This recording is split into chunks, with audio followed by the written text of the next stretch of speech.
নজর রাখবো পরবর্তী সংবাদে।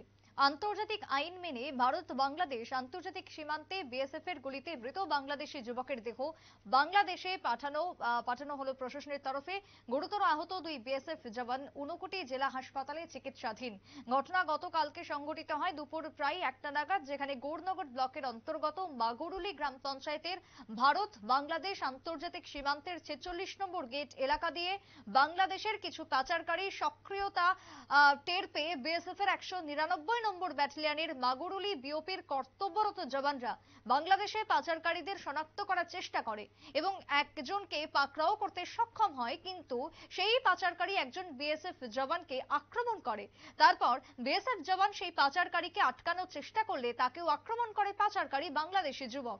তখন বিএসএফ জওয়ান এবং তার সঙ্গে বাংলাদেশিদের খণ্ডযুদ্ধে এক প্রকার উত্তপ্ত হয়ে ওঠে পরিস্থিতি। ঘটনার জেরে মৃত্যু হয় একজনের এবং আহত হয়েছেন বেশ কয়েকজন। কি বক্তব্য আজকে কৈলাসহর থেকে উঠে এসেছে, এসডিপিও কি জানিয়েছেন শোনাবো। যে ইনসিডেন্টে বাংলাদেশের স্মাগলারের যে ডেথ হয়েছে সেটা বিজিবি এবং বিএসএফ, ওদের কুলাউড়া থানার পুলিশ, আমাদের ইরানি থানার বড়বাবু সবার উপস্থিতিতে লিগ্যাল ফর্মালিটি সমস্ত ফর্মালিটি কমপ্লিট হয়েছে। আফটার পোস্টমর্টম ডেড বডি তাদের লিগ্যাল গার্ডিয়ান তার বাবা এবং বাংলাদেশ পুলিশের কাছে আমরা হ্যান্ড ওভার করে দিয়েছি। পারভেজ, তার ডাক নাম সাদ্দাম হোসেন, বাড়ি 10 থেকে মৌলভীবাজার ডিস্ট্রিক্ট।